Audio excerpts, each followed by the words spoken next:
എന്താണ് മേജർ സാറേ മുഖത്തൊരു ചളിയർച്ച ഭാവം? ഒന്നുമില്ല. എന്നാലും എന്തൊരു മനസ്സിലുണ്ടല്ലോ. ആര് കോഴിക്കുഞ്ഞോ? കൊറേ കാലയിലെ കണ്ടിട്ട്. ഞാൻ അല്പം ബിസിയായിരുന്നു വെച്ചത്.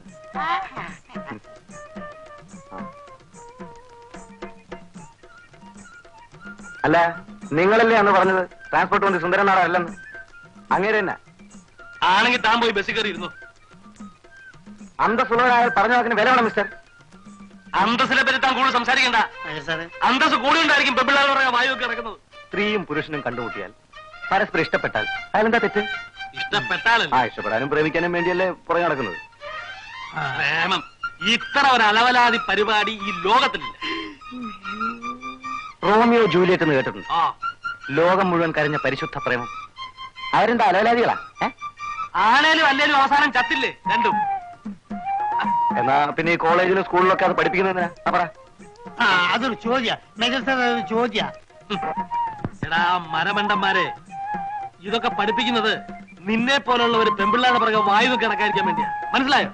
അല്ല, നിന്നെയൊക്കെ പറഞ്ഞിട്ട് എന്താ കാര്യം? നല്ല കുടുംബത്തിൽ പറഞ്ഞവരാരും ഈ നാറി പഠിക്കും. കുടുംബത്തെ പറ്റി പറഞ്ഞ അടിച്ചെന്നെ പല്യൻ. ഇനിയും പറയും, നല്ല കുടുംബത്തിൽ പറഞ്ഞവരാരും ഈ നാറി പണിക്ക് പോവില്ല. തന്റെ കുടുംബം നല്ലതാണോ? എന്താ സംശയം? തനിക്ക് പെമ്മക്കളുണ്ടോ? ഉണ്ടെങ്കിൽ അവൾ ആരെങ്കിലും പ്രേമിക്കുന്നുണ്ടോ? ഇല്ല. എന്നാൽ നല്ല കുടുംബത്തിൽ പറഞ്ഞ തന്റെ മകള് ആരെങ്കിലും പ്രേമിക്കുന്നതാണോ? അതിന് വേറെ ആരെങ്കിലും മകളായിരിക്കണം. ബെറ്റുണ്ടോ?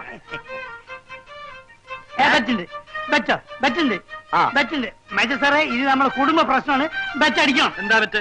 ബെറ്റ് എന്താ ബെറ്റ്? 3 മാസത്തിനുള്ളിൽ തന്റെ മകൾ ആരെങ്കിലും പ്രേമിക്കുന്നു എന്ന് ഞാൻ സ്ഥാപിച്ചാൽ താൻ ഈ ഒരു ദിവസത്തെ മീശ എടുക്കണം. അയ്യേ, അത് കാണാൻ ഭയങ്കര വൃത്തിയായിരിക്കും. അല്ല, സപ്പോസ് അവൾ പ്രേമിച്ചില്ലെങ്കിലോ? അങ്ങനെ മുട്ട അടിക്കണം. അത് നമുക്ക് പച്ച മുട്ട അടിക്കണം. അടിക്കണം. മുട്ട അടിക്കണം. എണ്ണിക്കോ? മാസം 3. എന്നാ മുട്ട അടിക്കാനുള്ള ദിവസം താനും എണ്ണിക്കോ. ഒന്നാം സാക്ഷി പാച്ചിപ്പിട.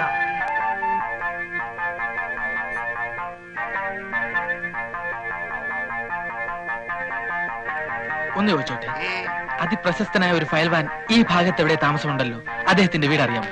പേരെന്താ? എന്റെ പേര് കോല. ഫയൽവാന്റെ പേര്? ഫയൽവാൻ വാസുപിള്ള. താനെന്തിനാ ഫയൽവാനെ കാണുന്നത്? അദ്ദേഹത്തിന്റെ കഴിവുകളെ പറ്റി പലരും പറഞ്ഞു കേട്ടിട്ടുണ്ട്. ആ വീരശൂരന്റെ ശിഷ്യനാകാൻ അടിയൻ ആഗ്രഹിക്കും. ഫയൽവാൻ വാസുപിള്ള അത്ര വലിയ മിടുക്കനാണെന്ന് എനിക്ക് തോന്നുന്നില്ല. അനാവശ്യം പറയരുത്. ഇതുവരെ അദ്ദേഹത്തിന്റെ ശിഷ്യനാകാൻ കഴിഞ്ഞില്ലെങ്കിലും ആ മഹാന് വേണ്ടി ഏകലവ്യനെ പോലെ എന്റെ വിരല് മുറിച്ചു കൊടുക്കാൻ പോലും ഞാൻ സന്നദ്ധനാണ്. വെറുതെ വിരല് കളയണ്ട. നിങ്ങൾ പറയുന്ന യാതൊരു കഴിവും അയാൾക്കില്ല. മിണ്ടരുത്. ഇനി ഒരു അക്ഷരം മിണ്ടിയ അടിച്ചു തന്റെ പല്ല വെക്കും. അത്ര വലിയ ഗുരുഭക്തിയാണോ? എന്നാൽ അതൊന്ന് കാണണമല്ലോ.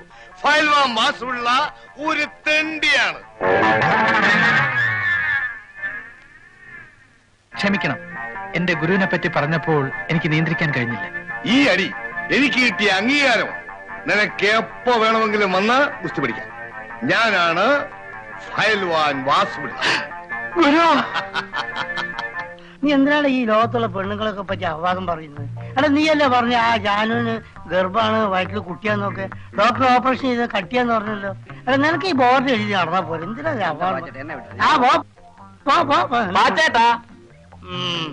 പാച്ചൂന്ന് വിളിച്ചാ മതി. എന്താ വാച്ചേട്ടാ? പറ്റത്ത രൂപയായി. കയ്യെടുക്ക്. 310 രൂപ. 310? ഇതെന്താ അക്ഷയ പാത്രം? അല്ല, ചെമ്പ് പാത്രം.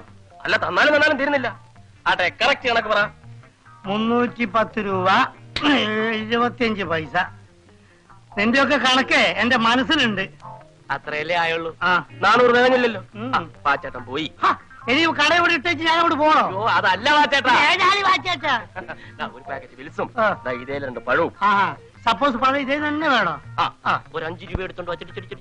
അപ്പൊ 400 തയ്യോ? എടാ, നിന്റെ തന്തയല്ല എനിക്ക് ഇവിടെ കട വെച്ചെന്ന് അറിയോ? എടാ, മനുഷ്യനാലേ കുറച്ചൊക്കെ ഒരു ഇതൊക്കെ വേണം. സപ്പോസ് എന്തെങ്കിലുമൊക്കെ വേണം. അല്ല, ഈ കണക്കിന് പോയി നീയൊക്കെ എന്നെ റോഡാ നേരാക്കല്ലോ അല്ലേ? അപ്പൊ പാച്ചേട്ടൻ ഞങ്ങളോടെ കൂടാല്ലോ. എന്തൊരു തെണ്ടാനോ? ചേടാ, നിങ്ങളെ പറച്ചിൽ കേട്ടാ തോന്നും എനിക്ക് നോട്ടടിയാ തൊഴിലൊന്നും. എന്റെ കൈ കാശുണ്ടേ തരുവോ?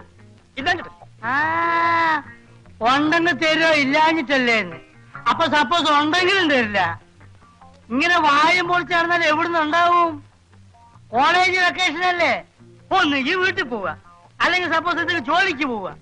ഇപ്പൊ തെണ്ടാൻ വരെ യൂണിയൻ മെമ്പർ ആവണം. മെമ്പർഷിപ്പിനുള്ള കാശുണ്ടെങ്കിൽ പിന്നെ എന്തിനു തെണ്ടത്? നീ എന്ത് ജോലിയും ചെയ്യും? എന്റെ മാന്യതയെ ചോദ്യം ചെയ്യാത്ത എന്ത് ജോലിയും ചെയ്യും.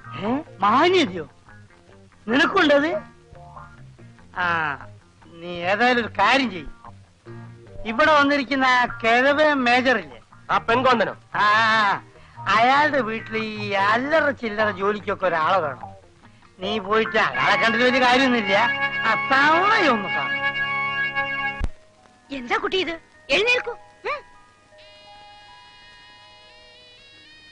എനിക്ക് 9 വയസ്സുള്ളപ്പോൾ എന്റെ അമ്മ മരിച്ചു. അന്ന് തൊട്ട് ഇന്ന് വരെ ഒരമ്മയുടെ സ്നേഹം എന്താണെന്ന് ഞാൻ അറിഞ്ഞിട്ടില്ല. ഇപ്പോൾ ഇവിടെ വെച്ച് ഞാൻ എന്റെ അമ്മയെ കണ്ടു. അയ്യേ, അയൽവൊക്കെ താരെങ്കിലും കാണും. ഗോപന്റെ വീട് എവിടെയാ? കാസർഗോഡ്. ഒരു പാവപ്പെട്ട കുടുംബം. കെട്ടിക്കാറായ 9 സഹോദരിമാർ. BA പാസ്സായ ഞാൻ നാടുവിട്ടു. ഒരു ജോലിക്ക് വേണ്ടി മുട്ടാത്ത വാതിലുകളില്ല. ചുവപ്പ് നാട്, ഭയങ്കര ചുവപ്പ് നാട്. അങ്ങനെ ഒരു അസുഖമുണ്ടോ? അസുഖമല്ലമേ, റെഡ് ടേപ്പിസം. എന്റെ സർട്ടിഫിക്കറ്റുകൾ ഫയലിൽ കുടുങ്ങി. എടുക്കാൻ പറ്റില്ലേ? കുരുങ്ങിപ്പോയി. അയ്യോ കഷ്ടം. എന്നിട്ട്? തീർന്നില്ല. ഇടി വെട്ടിയവനെ പാമ്പ് കടിച്ചു. എവിടെ വെച്ച്? ഒരു പഴഞ്ചൊല്ലി പറഞ്ഞതാണ്. ആഹാ, അത് ശരി. ഹോട്ടലിൽ പാത്രം കഴുകി, ഭക്ഷണ പദാർത്ഥങ്ങൾ പാകം ചെയ്തു. എന്ത് ജോലിയും ചെയ്യാം. എന്റെ അമ്മ എന്നെ ഇവിടെ നിർത്താം. അല്ല, എനിക്കിവിടെ ജോലിക്ക് ഒരാളെ ആവശ്യമുണ്ട്. പക്ഷേ ഇത്രയും വലിയ ശമ്പളം തന്ന്. ശമ്പളം വേണ്ടമ്മേ. ഒരു മകൻ അമ്മയെ സഹായിക്കുന്നു എന്ന് കരുതിയാൽ മതി. അങ്ങനെ ഞാൻ നാളെ ഒന്ന് ജോയിൻ ചെയ്യാം. പോയാ? പെൺകുട്ടിയെ ഞാൻ കാണിച്ചു തരുന്നത് പ്രശ്നമല്ല. കാണിച്ചു തന്നാലും ഒരു ഭാര്യ നിലയുള്ള സ്ഥിതിക്ക് നിങ്ങൾക്ക് അവളെ കല്യാണം കഴിക്കാൻ പറ്റില്ലല്ലോ. പ്രേമിച്ചു കിട്ടിയാ മതി. സാറേ, അവള് പറയണം, അച്ഛാ എനിക്ക് ഗോവിന്ദേട്ടനെ തന്നെ കല്യാണം കഴിച്ചാൽ മതിയെന്ന്. ബെറ്റി ഞാൻ ചോദിച്ചു അല്ലേ? അയാളുടെ ഒരു വശത്തെ മീശ എടുത്ത് കാണാൻ എനിക്ക് ആഗ്രഹമുണ്ട്. തനിക്ക് അങ്ങനെ ഒരു ആഗ്രഹം ഉണ്ടാവുന്നുള്ളത് ഞങ്ങൾക്കറിയാം. പക്ഷെ ആ പെണ്ണിന് കാണാൻ പരിചയപ്പെടാൻ എന്താ വഴി? വഴി ഞാൻ ഉണ്ടാക്കാം. എങ്ങനെ? 2-3 ദിവസത്തിനകം അവളുടെ ഡാൻസ് പരിപാടിയുണ്ട്. എവിടെ വെച്ച്? അല്ല, ഞാൻ കണ്ടുപിടിക്കാം. ഡാൻസ് വളരെ നന്നായിരിക്കുന്നു, എന്റെ ജീവിതത്തിൽ ഇതുപോലെ ഡാൻസ് കണ്ടിട്ടെന്ന് പറഞ്ഞ് അടുക്കണം. എങ്ങനെ എന്റെ ഐഡിയ? എന്താണ് ബുദ്ധി? ഈ തല വെളി കാണിച്ച അടക്കല്ലേ പണ്ടാരെ. ഞാൻ എന്ത് ത്യാഗം വേണമെങ്കിൽ സഹിക്കാം, പക്ഷെ അവസാനം വരെ നിങ്ങൾ കൂടെ ഉണ്ടാവണം. എന്താ? പിന്നെ എനിക്ക് എന്താ വേറെ പണി? അല്ല, നമുക്ക് അല്പം മദ്യപിച്ചാലോ? ഇന്ന് കുടിച്ചോടത്തോളം മതി. പിന്നെ ഒരു കാര്യം ഞാൻ പറഞ്ഞേക്കാം. 2 പെഗ് മേജർ സാർ വാങ്ങി തന്നിട്ട് നീ ആ ഭാഗത്തേക്ക് കാല് മാറിയാൽ നിന്റെ ഈ കാലിന്റെ മുട്ടി ഞാൻ തല്ലി ഒടിക്കും. കേട്ടാ? അതുവരെ അന്നത് ഇത് പിടി.